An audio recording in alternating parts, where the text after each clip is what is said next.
brand and their whole sentiment behind their brand.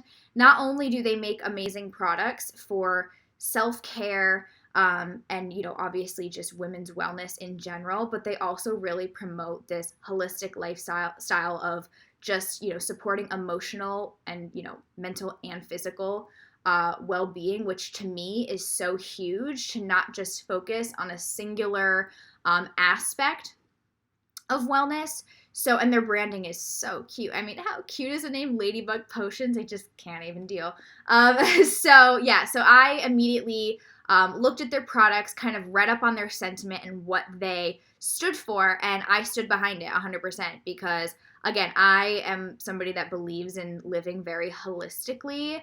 I want products that will help me, kind of not just, alleviate symptoms. I want to get to the root cause of things, right? Or prevent things, right? And just overall feel good on a daily basis. And so I'll get into why their Literally Feel Great supplement can help do that. But like I said, I just love that they really do focus on a very holistic, sense of looking at women's wellness.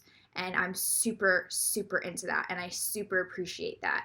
I just had to give a shout out to Ladybug Potions, like I said, not only for creating a bomb supplement that I'll talk about, but also just having this branding and this notion and ethos behind them that I agree with wholeheartedly and think that, is super great for a brand to be standing behind.